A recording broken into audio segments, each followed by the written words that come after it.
बेकायदेशीर पिस्टल बाळगणाऱ्या तरुणाला गुन्हे शाखेच्या दरोडे विरोधी पथकाच्या पोलिसांनी अटक केली आहे, तर एकावर गुन्हा दाखल केलाय। अटक केलेल्या आरोपींकडून 2 पिस्टल व 2 जिवंत काडतूस जप्त केलेत।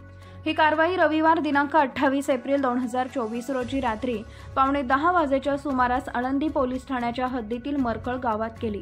अर्जुन भाऊराव सूर्यवंशी वय वर्ष 20 राहणार कोकण धर्मशाळा पद्मावती रोड आळंदी असं अटक केलेल्या आरोपीचं नाव आहे। तर अंकित भस्के राहणार चाकण याच्यावर भारतीय हत्यार कायदा महाराष्ट्र पोलीस कायद्याअंतर्गत गुन्हा दाखल केलाय।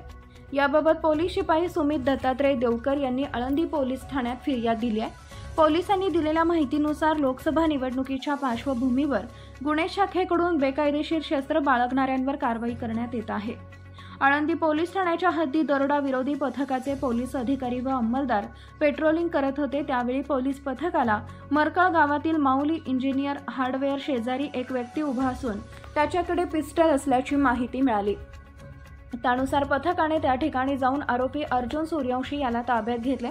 त्याची अंगझडती घेतली असता त्याच्याकडून 80,000 रुपये किमतीचे 2 पिस्टल व 2,000 रुपये किमतीचे 2 जिवंत काडतूस असा एकूण 82,000 रुपयांचा मुद्देमाल जप्त केलाय।